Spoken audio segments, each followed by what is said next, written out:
waxaan maqlaysaa mid baa yurub laga soo celiyay dhaqan xid baa loo soo celiyay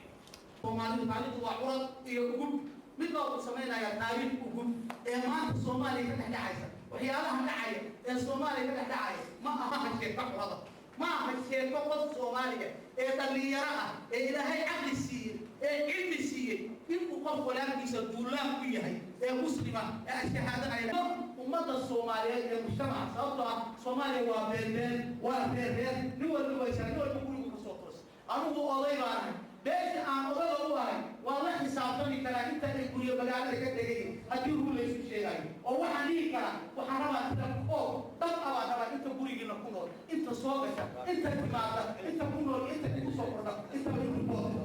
riboodka kaamilka marka la helo in hadda waxaa dhici karta waxyaalaha qaarkood oo qaadaadka badan ka yimaada waxay tahay qofka maanta guri kiraysanaya guri kiraysa waxaa laga soo qaata nin baa mustaaxa shaaric ku tegaysa oo waxaa laga guriga wax ku jira warmahaysa fural kuu dhiibay waxaa loo baahan yahay in la iska kaashado ay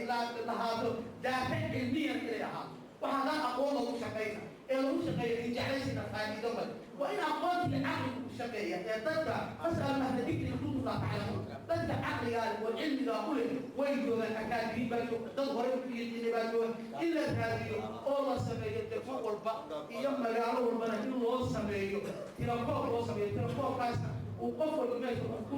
sugayahay la ogaado ولا هذا يا أنا وهذا من هذا الصوماليين هيئة وحنا كنا هنحنا مرة بعد في مسجد حال بكارنتان كان فينا متاجرنا هاي ولكن يشرفت على كل شيء غير سامع إذا كرشت فينا وحنا جينا